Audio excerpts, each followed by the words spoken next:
السلام عليكم ورحمة الله وبركاته. الحمد لله ساكا waxaan soo doontay kaarkii oo iga lumay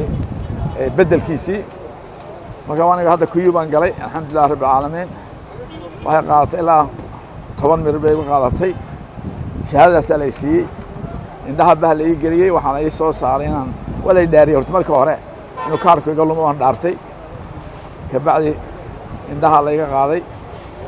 waxaan soo saaray indii soo saareen seefka wuxuu soo saaray inaan hore isku diiwaan geliyay oo ka iska diiwaan geliyay guriga shaqaalaha marka shahaadada salaysiye taasan la tagiya hadaa la ilaa maanta codka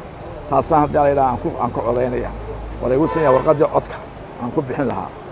alxamdulillah marka waxaan leenahay dadka qofku ka lumo doono run ahaan uga lumay qofkii uu been ah